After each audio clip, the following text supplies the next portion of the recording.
네, 오늘은 갈라디아서 5장 1절 말씀을 공부하겠습니다. 먼저 한 목소리 한번 같이 읽겠습니다. 시작. 그리스도께서 우리를 자유롭게 하려고 자유를 주셨으니 그러므로 굳건하게 서서 다시는 종의 멍에를 매지 말라. 아멘. 오늘 이 말씀을 공부하겠는데요. 오늘 본문은 그리스도께서 믿는 우리에게 자유를 주셨으니까 다시는 종의 멍에를 매지 말라는 내용입니다.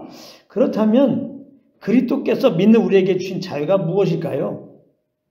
물론 이 자유는 그 어떤 것에 얽매이지 않고 내 마음대로 사는 것을 말하는 것이 아닙니다.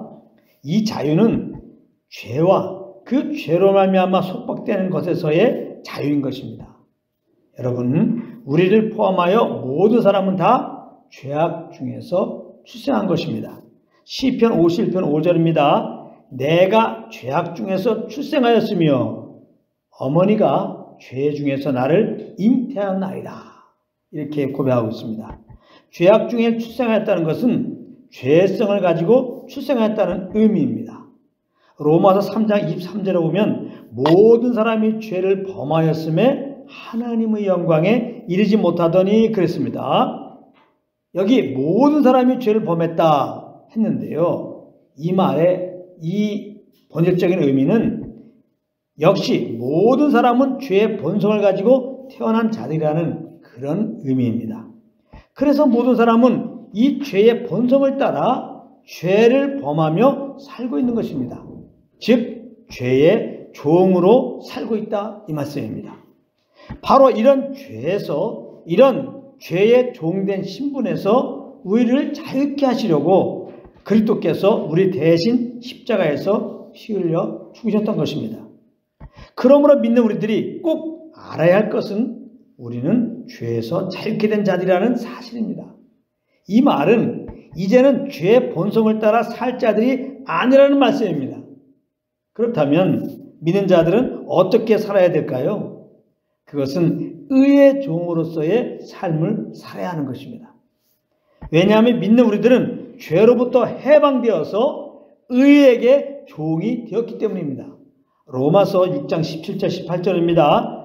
하나님께 감사하리로다. 너희가 본래 죄의 종이더니 너에게 전하여 준 바 교훈의 분을 마음으로 순종하여 죄로부터 해방되어 의에게 종이 되었느니라 그랬어요. 여기 너에게 전하여 준 바 교훈의 본을 마음으로 순종했다. 그것은 뭐냐면 복음의 말씀을 듣고 마음으로 그 예수님을 믿었다 이 말이에요.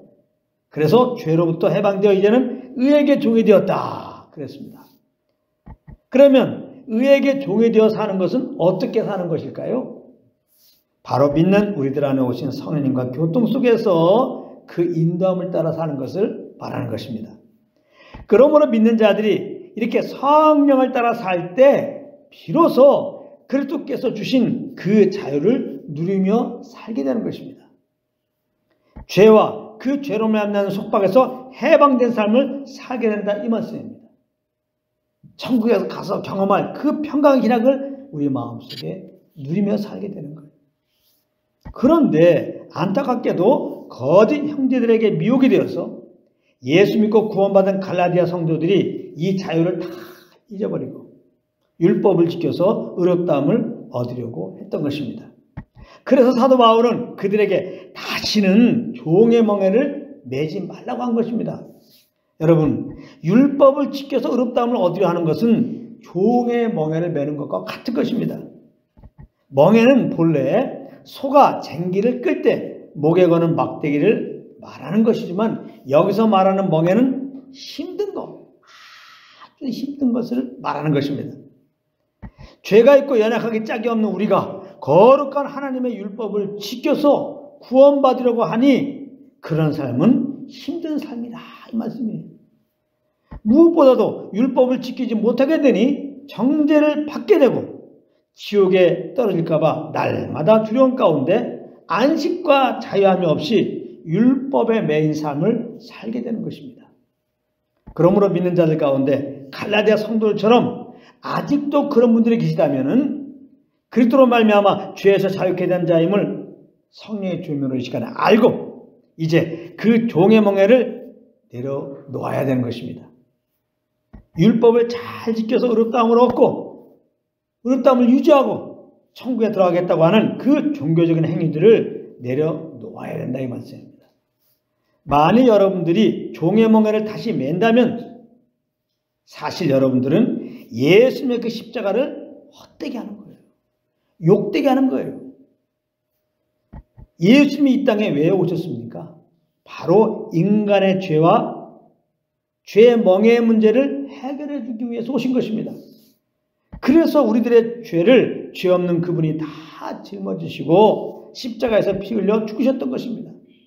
그 다음에 예수님이 뭐라고 말씀하셨습니까? 마태복음 11장 28절입니다. 수고하고 무거운 짐자들아 다 내게로 오라. 내가 너희를 쉬게 하리라. 이렇게 말씀하셨습니다. 여기서 수고하고 무거운 짐자들이란 죄와 죄의 멍에를 메고 있는 자들을 말하는 것입니다. 내 의로 율법을 잘 지켜서 의롭다함을 얻으려고 노력하고 있는 자들, 그들을 말하는 것입니다. 예수는 그런 자들이 예수님께 나오면, 즉 십자가에서 우리 죄를 위하여 죽으시고 부활하신 주 예수를 믿으면, 그 말입니다. 예수를 믿으면 쉼을 주시겠다고 약속하셨던 것입니다. 여기서 쉼이라고 하는 것은 죄에서 구원해 주시고 그 죄로 말미암아 속박된 것으로부터 안식하게 해주신다. 즉 자유를 주시겠다는 말씀이었던 것입니다. 그러므로 믿는 우리는 예수님의 약속하신 말씀을 따라 죄에서 구원을 받았고 죄로 말미암는 모든 속박으로부터 자유케 된 자들인 것입니다. 그러므로 믿는 우리가 할 일은 이제 우리를 자유케 하신 그리스도께 무한 감사드리고 우리 안에 계신 성령님과 교통 속에서 그 인도함을 따라 살면 되는 거예요. 다시 구원을 유지하고 천국에 들어가기 위해서 우리가 무엇을 할 것이 없다. 다시 종의 멍에를 맬 필요가 없다 이 말씀입니다. 그럼에도 많은 성도님들이 왜 다시 종의 멍에를 매려고 하는지 아십니까? 우리가 연약하여 넘어질 때가 있지 않습니까? 그러면 그때 정죄를 받아서 그런 것입니다. 정죄를 받으면 마귀가 찾아와서 어떤 생각을 주는지 아십니까? 바로 다른 복음을 전해주는 것입니다. 야, 그것 봐. 믿음으로만 구원받는 것이 아니야. 너가 그렇게 살아서 과연 천국에 들어갈 수 있겠니? 사람이 구원을 받고 천국에 들어가려면 믿음만 가지고는 안 돼. 율법을 잘 지켜야 돼. 이렇게 말한단 말이에요.